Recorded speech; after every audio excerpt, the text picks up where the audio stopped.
Bismillahirrahmanirrahim.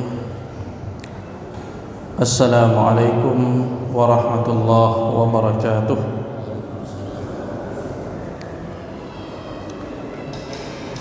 Innal hamdalillah nahmaduhu wa nasta'inuhu wa nastaghfiruh wa na'udzu billahi min shururi anfusina wa min sayyiati a'malina.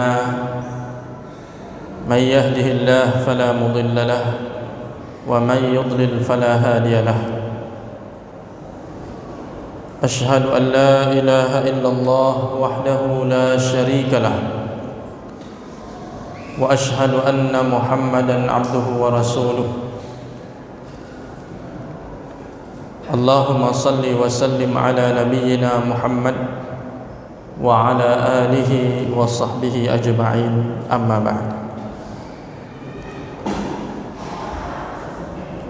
Hadirin kaum muslimin wal muslimat, jamaah maghrib yang dirahmati Allah Subhanahu wa taala. Pada kesempatan yang mulia ini kita akan kembali melanjutkan pembahasan hadis-hadis dari kitab Arba'in An-Nawawiyah.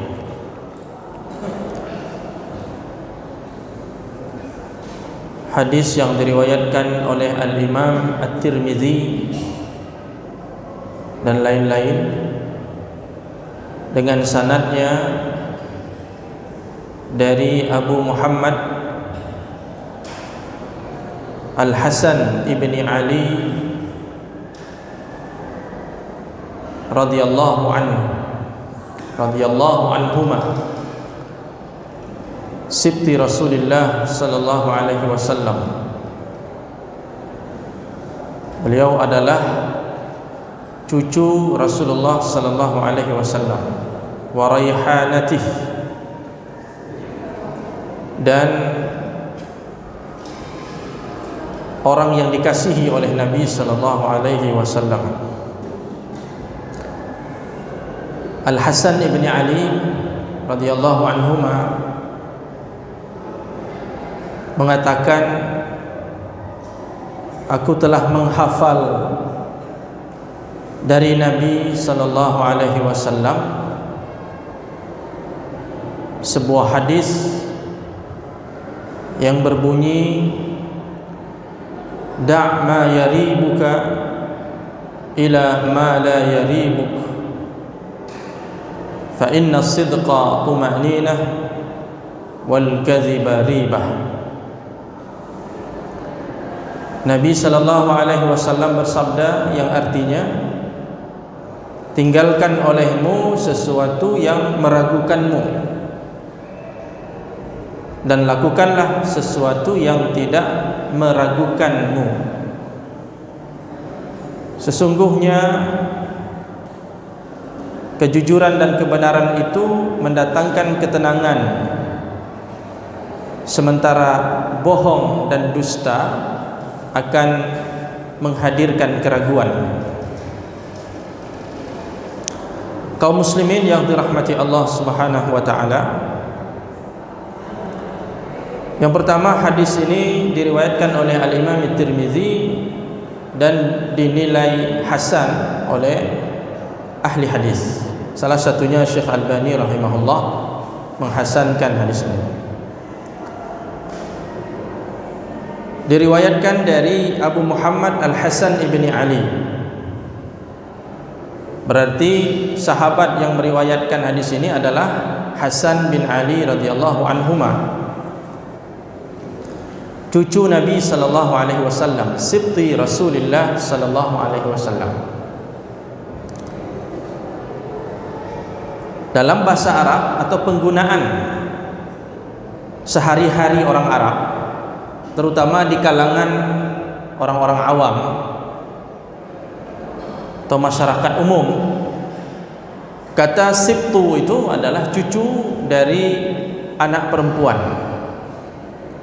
Jadi cucu dalam bahasa Arab itu ada dua kata. Yang pertama sibtun, Yang kedua adalah hafidun. Sibtun jamaknya asbat, hafid jamaknya ahfad. Di sini disebut sibtu Rasulillah, cucu Rasulullah. Berarti cucu dari anak perempuan. Kalau secara pemakaian di kalangan masyarakat umum. Sedangkan cucu dari anak laki-laki itu disebut dengan hafid. Hafidun jamaknya ahfad, itu cucu dari anak laki-laki. Namun secara bahasa, kita tidak bicara masalah penggunaan yang digunakan oleh masyarakat awam, masyarakat umum, tapi secara kebahasaan yang diketahui dan ditulis, ditemukan di dalam penggunaan bahasa Arab yang sesungguhnya oleh ahli-ahli bahasa Arab, kata sibtun dan hafidun itu digunakan secara bergantian. Artinya sibtun bisa digunakan untuk cucu dari anak laki-laki, demikian juga dari cucu anak perempuan. Tidak ada begitu dibedakan antara penggunaan sibtun dengan hafid. Sehingga di dalam Al-Quran orang-orang Bani Israel itu disebut al-asbat. Al-asbat. Padahal Bani Israel itu adalah anak cucu keturunan Nabi Yakub dari putra-putra Yakub. Jadi Nabi Yakub, nama lainnya Israel, punya anak laki-laki. Anak cucu keturunan dari laki-laki ini, dari anak laki-laki ini disebut dengan asbat. Jadi tidak mesti harus dari anak perempuan baru disebut dengan asbat. Hasan ibn Ali radhiyallahu anhuma, cucu Nabi sallallahu alaihi wasallam ini, dan salah seorang yang sangat dikasihi, disayang oleh Nabi sallallahu alaihi wasallam, meriwayatkan hadis ini dari Rasulullah langsung. Jadi di dalam catatan para ahli hadis, beliau ini meriwayatkan hadis langsung dari Nabi sallallahu alaihi wasallam itu sekitar 13 hadis yang beliau riwayatkan langsung dari mulut baginda Nabi. Walaupun dia cucu Rasulullah, tapi dia hanya meriwayatkan 13 hadis dari Nabi. Selebihnya dia riwayatkan dari sahabat lain yang lebih senior. Jadi kadang-kadang sahabat Rasulullah ini tidak langsung mendengar hadis dari Nabi, tapi melalui perantaraan orang lain dari sahabat yang lebih tua.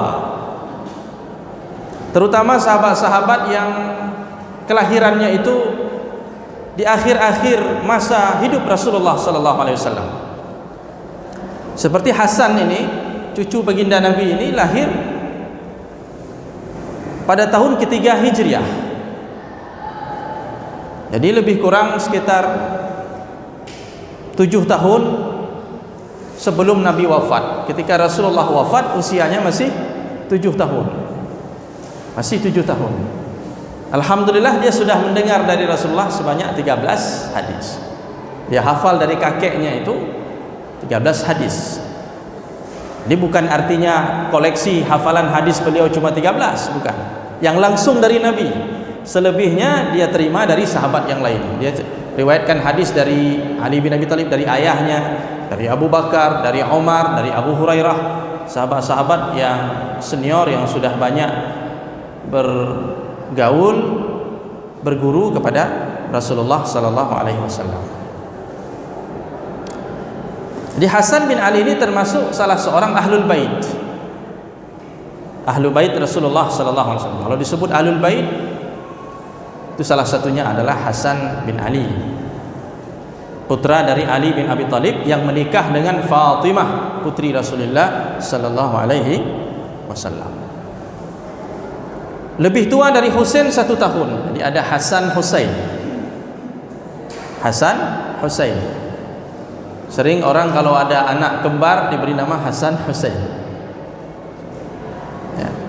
Karena nama yang berdekatan, hanya wazannya saja berbeda. Hasan dan Husain. Husain itu tasghir, bentuk kecil dari Hasan. Kalau kita terjemahkan, Husain itu Hasan kecil. Usianya beda cuma 1 tahun. Hasan ini disebut sayyidu syababi ahlil jannah. Dia ini sebagai ketua pemuda surga.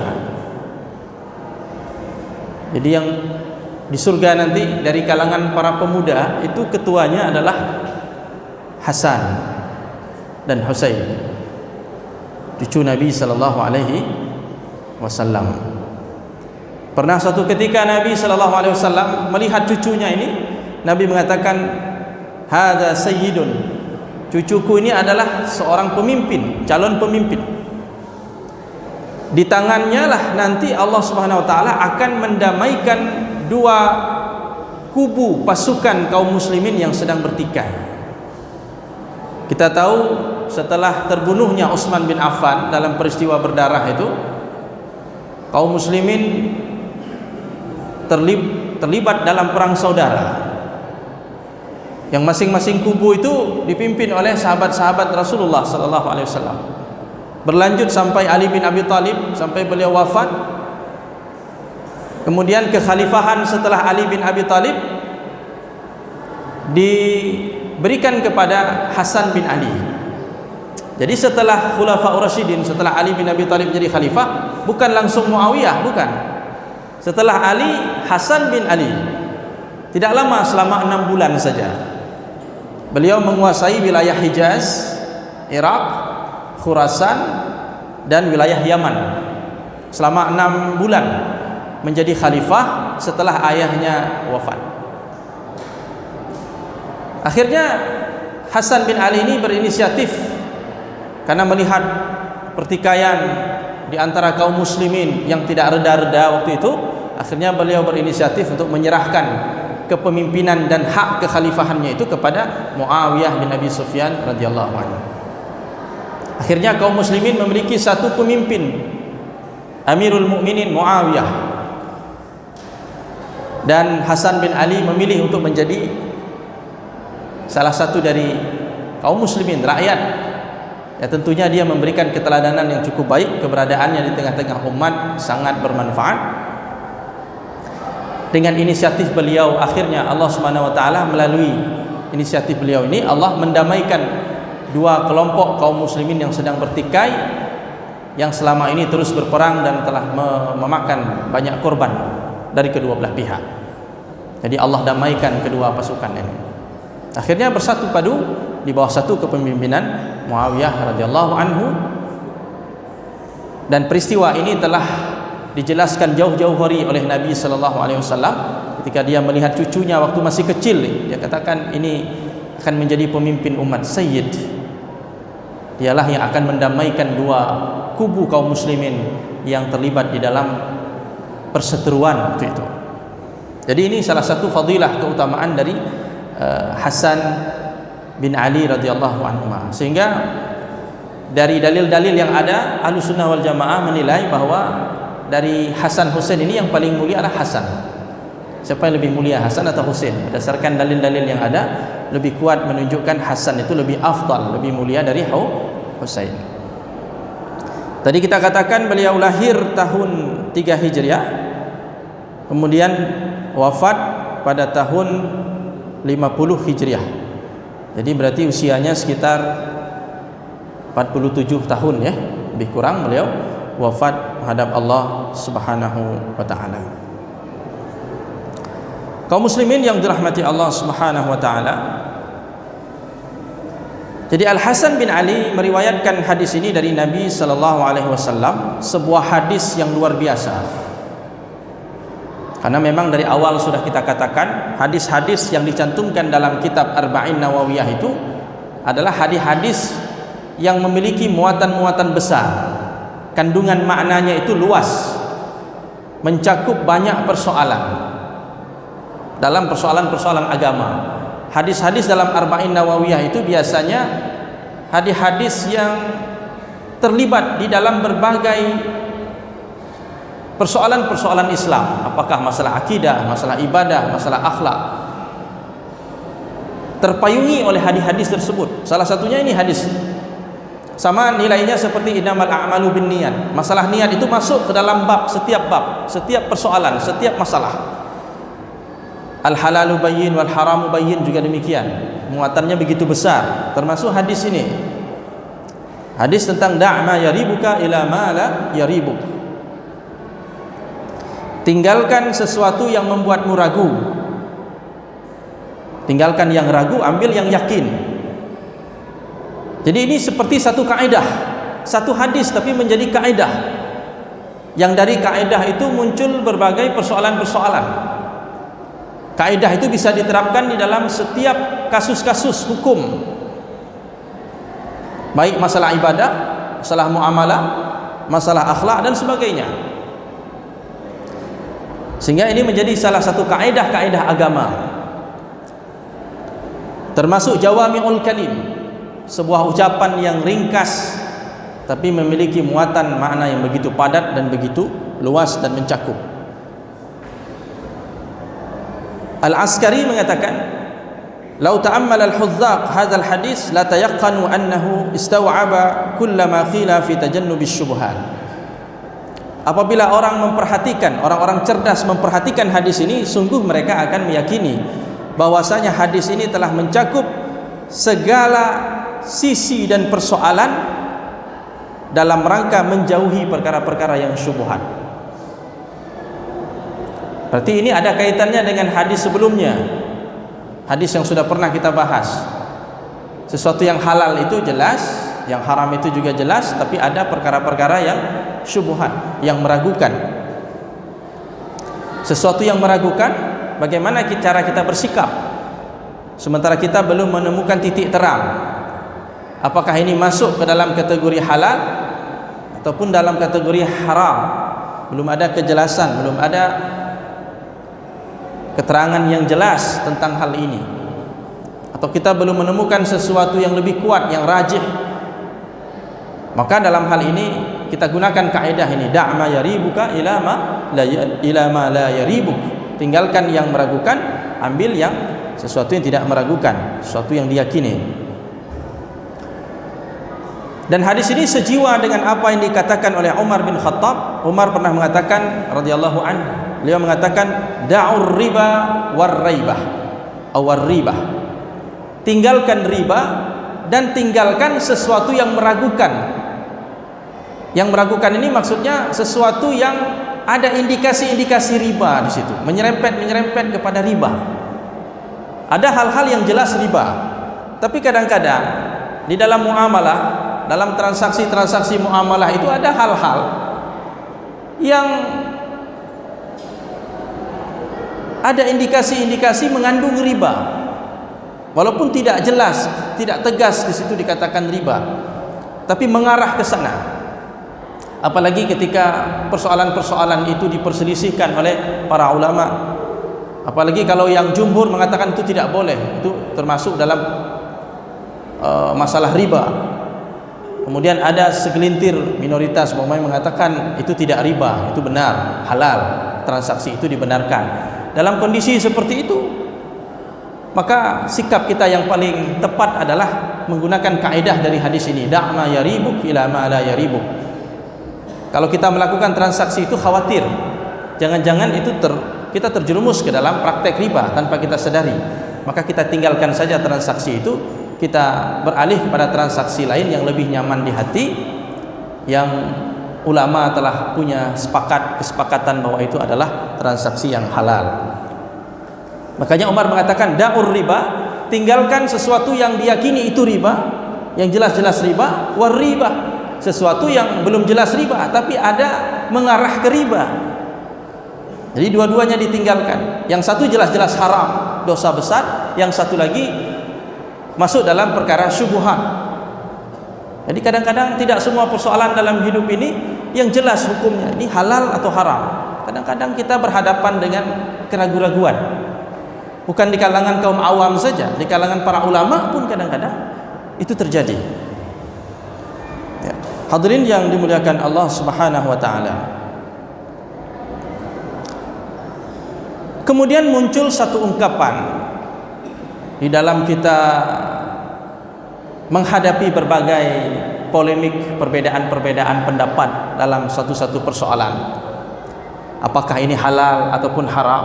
Muncul satu ungkapan begini, al-khuruju minal khilaf afdal. Ketika kita keluar dari khilaf itu lebih baik. Ada dua pendapat dalam satu persoalan. Satu pendapat bilang ini sah, ini batal, atau ini halal, ini haram. Maka sikap kita keluar dari khilaf itu, ini lebih afdal. Ada satu ungkapan seperti itu. Umpamanya begini, masalah dalam wuduk menyapu kepala. Salah satu rukun wuduk kan mengusap kepala ya. Nanti ada mazhab dalam Islam mengatakan sebahagian saja sudah cukup. Sebagian lagi mengatakan harus seluruhnya. Harus seluruhnya. Terjadi khilaf, boleh sebahagian. Ada yang mengatakan harus seluruhnya. Maka dalam kondisi seperti itu khuruj minal khilaf afdal. Kita keluar saja dari khilaf. Artinya apa? Usap saja semuanya. Terakomodir semua pendapat-pendapat tadi. Dengan mazhab yang mengatakan wajib basuh, wajib usap semua, kita tidak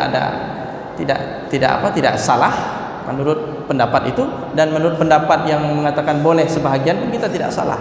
Karena yang kita lakukan tidak mengurangi dari apa yang ada, justru kita melakukan lebih dari itu.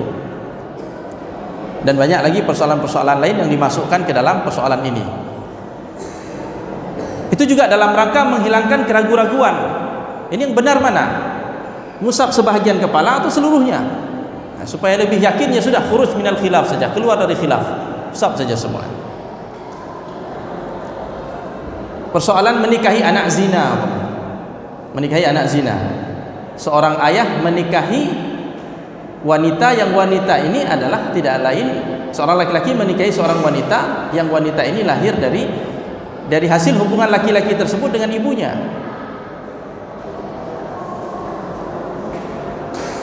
Dua orang ini berzina, lahir anak perempuan. Apakah laki-laki tadi boleh menikahi anak ini? Masalahnya karena dia ketika berhubungan itu bukan dalam ikatan pernikahan, bukan suami istri. Dari hubungan itu lahir anak perempuan. Bolehkah laki-laki itu menikahi anak tadi? Nah, di sini para ulama berbeda pendapat. Ada yang mengatakan boleh, walaupun itu dari benih si laki-laki tadi, tapi hubungan dia dengan wanita tadi bukan dalam satu akad yang sah, dia boleh menikahinya. Satu pendapat lagi bilang tidak boleh, walaupun hubungan itu terjadi di luar nikah, tidak boleh. Nah, maka dalam hal ini khuruj saja minal khilaf, tidak usah dikawini wanita tersebut, karena masih meragukan kita, ribah, khawatir jangan-jangan tidak boleh. Walaupun ada pendapat yang mengatakan boleh, sudah keluar saja, khuruj saja minal khilaf, lebih nyaman di hati. Banyak lagi wanita-wanita lain yang lebih jelas daripada ini, tidak jelas statusnya, boleh atau tidak dinikahi. Nah, jadi dalam kaidah ini masuk berbagai persoalan. Tapi nanti hadirin yang dimuliakan Allah Subhanahu wa taala, ada hal-hal yang harus kita perhatikan. Tidak semua yang meragukan itu harus kita tinggalkan. Umpama begini, ketika kita sholat, tiba-tiba muncul keraguan, apakah sholat saya batal ini karena perasaan saya ini keluar angin, perasaannya seperti keluar angin, sehingga kita ragu, jangan-jangan sholat saya sudah tidak sah, ini sudah batal. Dalam keadaan seperti itu, apa yang kita lakukan? Apakah kita membatalkan sholat kita dengan alasan tadi, tinggalkan yang ragu, ambil yang yakin, atau khuruj minal khilaf? Ketika persoalan ini dihadapkan kepada dalil-dalil, kita menemukan satu hadis Nabi sallallahu alaihi wasallam yang mengatakan, ketika Nabi ditanya oleh seseorang yang merasa ragu di dalam salat karena perasaannya seperti keluar angin, Nabi katakan, la yansarif, jangan dia membatalkan salatnya hatta yasma'a sautan au yajid rihan, sampai dia mendengar suara ataupun mendapati bau angin itu, bau kentut itu yang tidak sedap itu, dia cium bau atau dia mendengar suara, baru boleh dia batalkan salatnya, karena memang salatnya sudah batal dan dia berwudu kembali mengulangi salatnya. Tapi selama tidak ada mencium bau, kemudian tidak ada mendengar suara, hanya perasaan saja, jangan dibatalkan salat, tidak boleh dibatalkan, lanjutkan salat. Jadi di sini keraguan-raguan yang terjadi di dalam salat seperti ini tidak dianggap. Sudah, tinggalkan saja keraguan itu,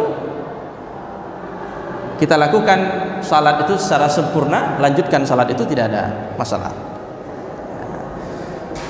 Hadirin yang dimuliakan Allah Subhanahu wa taala, demikian juga para ulama memperingatkan kita tentang was-was. Jadi kadang keraguan-raguan ini membuat kita was-was. Jadi kalau sudah tingkatnya was-was, maka ini tidak boleh lagi diperturutkan keraguan itu. Tidak boleh lagi diperturutkan.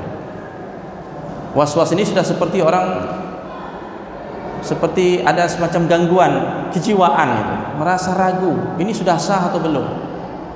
Kadang-kadang ketika membaca Al-Fatihah, lama sekali Fatihahnya selesai, ragu, ini enggak pas, belum pas.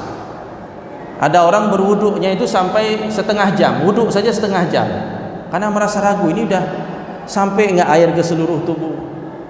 Kadang-kadang dalam masalah niat pun itu was-wasnya luar biasa, ini sah apakah? Sehingga tangannya itu enggak sampai-sampai ke apa? Was-was. Keraguan-raguan itu kadang-kadang bisa menyebabkan orang was-was. Makanya harus proporsional. Di kaedah ini tidak bisa diberlakukan secara serampangan, tapi ada kaedah-kaedah lain yang membatasinya. Termasuk penerapan dari kaedah ini, tinggalkan yang ragu, ambil yang yakin. Umpamanya dalam persoalan-persoalan ibadah selain dari yang sudah kita sebutkan. Umpamanya begini Bapak Ibu sekalian, ini kita sudah wudhu tadi ya, Bapak Ibu yakin tadi sudah wudhu ya, sudah wudhu, kemudian sudah sholat maghrib, yakin tadi sudah wudhu, yakin. Salat maghrib, kemudian ikut kajian. Setelah kajian ini kita mau salat isya, nanti sebentar lagi. Muncul keraguan atau muncul setidaknya pertanyaan di hati kita. Tadi ya saya yakin sudah wudhu, tapi sekarang masalahnya wudhu saya sudah batal atau belum? Sudah batal atau belum? Posisi yakin di sini apanya? Apa yang kita yakini di sini? Yakin bahwa wudhu kita sudah tadi. Kita sudah berwudu, bahwa kita dalam keadaan suci tadi, itu yakin. Ragunya di mana? Ragunya sudah batal atau belum? Maka dalam hal ini tinggalkan yang ragu itu. Da' ma yaribuk ila ma la yaribuk. Tinggalkan yang ragu tadi, ambil yang yakin. Jadi keyakinan awal tadi tidak bisa dibatalkan oleh keraguan itu. Sekarang saya kasih kasus lain. Tadi kita sudah batal. Tadi kita yakin bahwa tadi kita tidak berwudu. Ya. Yakin tadi tidak berwudu. Tiba-tiba muncul keraguan di hati. Ragunya apa? Keraguannya apa dah?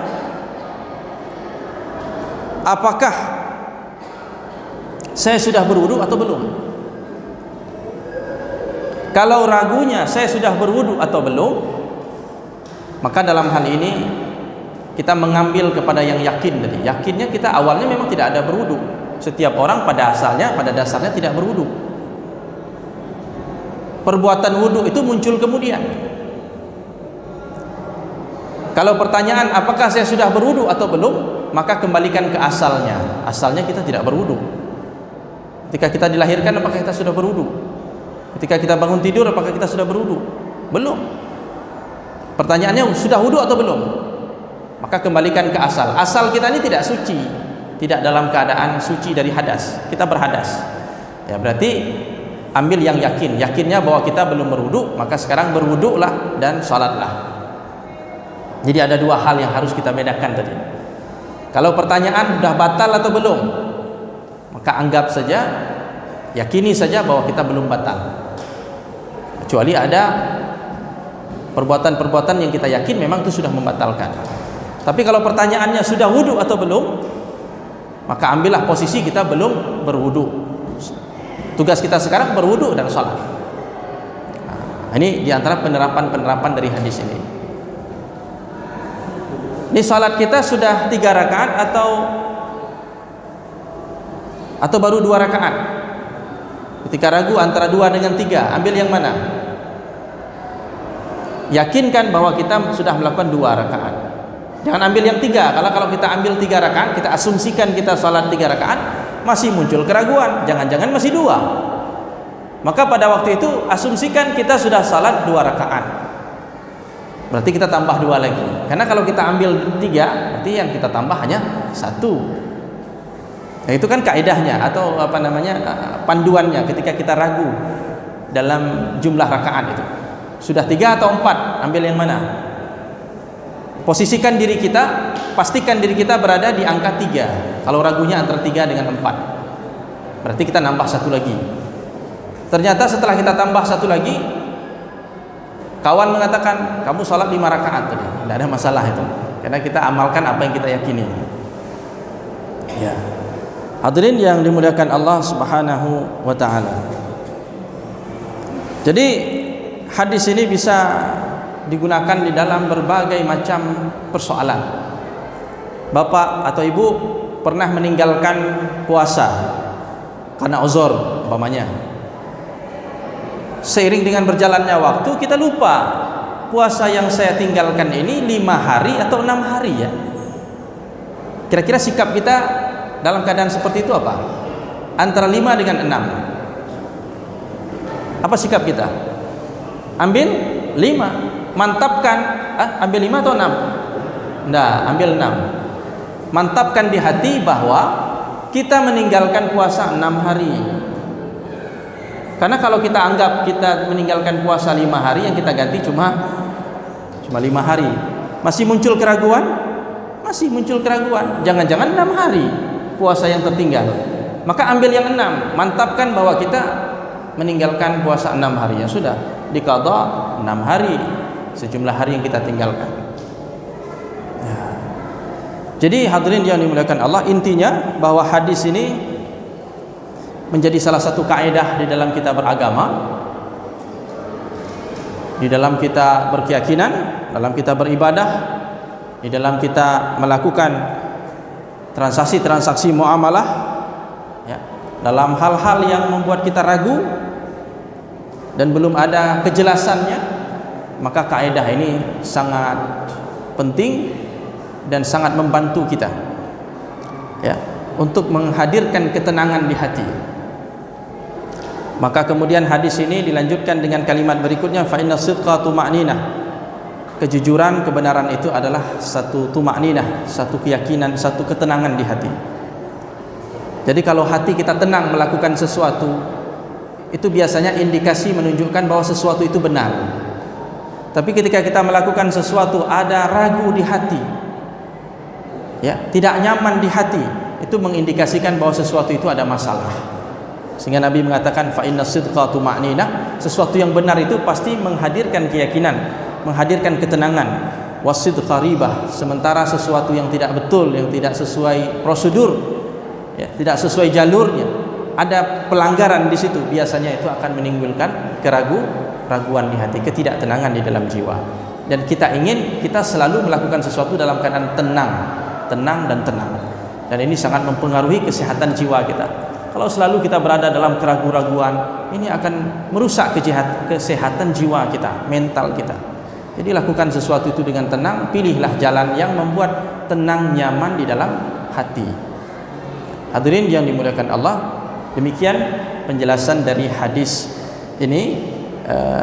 Untuk malam yang berbahagia ini, mudah-mudahan kita bisa mengambil manfaat ataupun hikmah pelajaran dari apa yang sudah kita bahas pada malam yang mulia ini. Aqulu qauli hadza wa astaghfirullah li wa lakum, subhanakallahumma wa bihamdik, asyhadu an la ilaha illa anta, nastaghfiruka wa natubu ilaik. Assalamualaikum warahmatullahi wabarakatuh.